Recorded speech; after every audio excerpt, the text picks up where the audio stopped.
I got to move this car out to get that car out.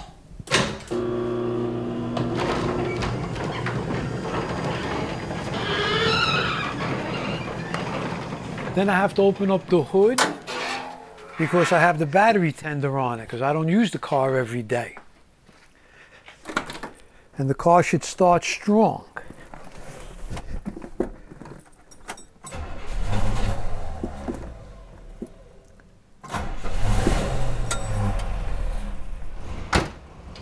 I've owned 4 Rivieras in my life. The first car was stolen.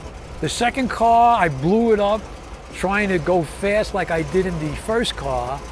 The third car I sold to my cousin in Maryland, and then I bought this in 2002 when I first moved to Pennsylvania, and I've had it since.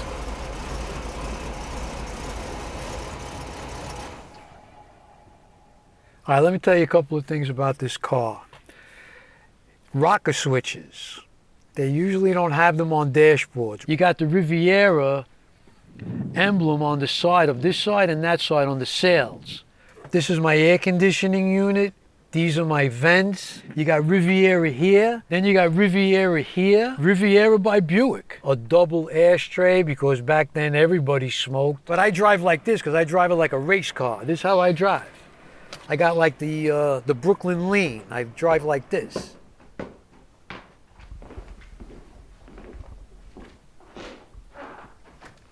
With the children, I had to videotape a lot of stuff growing up. So what I did was I made myself an index. In here, I have all my picture albums. Each one of these albums is dated, like this is 2006. But there are hundreds and hundreds of pictures.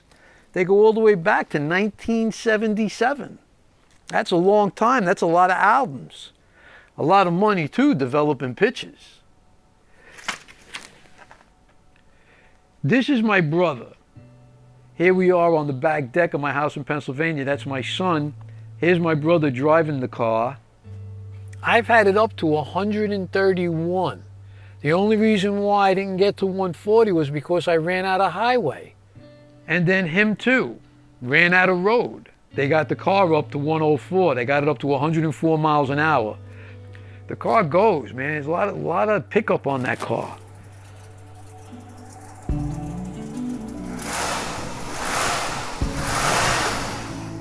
I got to get these DVDs somehow on some kind of hard drive so that they could be preserved. Because eventually they're just going to go bad. Or you're not going to have a machine that's going to be able to operate them and see them.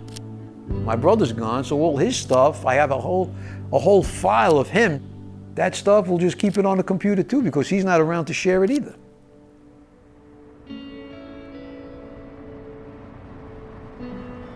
I like driving. I've always liked driving. I'll drive anywhere. I don't want to get on a plane, but I'll drive anywhere. But the other thing is, I like owning things that I make use of. And the worst feeling for me is when I want to do something with something that I had and now I don't have it anymore. I feel like depressed. I mean, I can get it up 60, 65, 68, 70.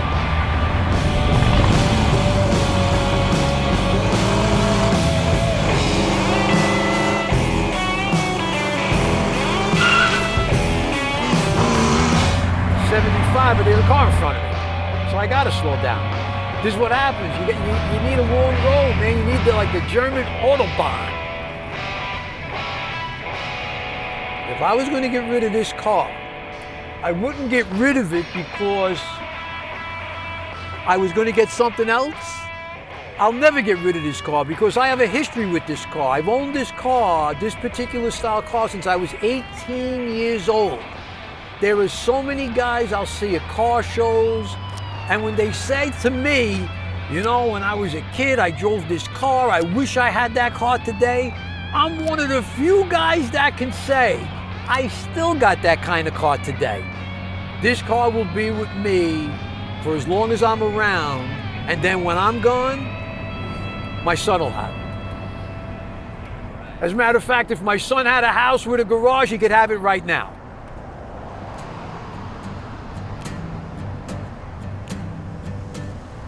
You know, time keeps moving forward, but your memories will always go back to what you experienced, what you remember, and what you enjoyed.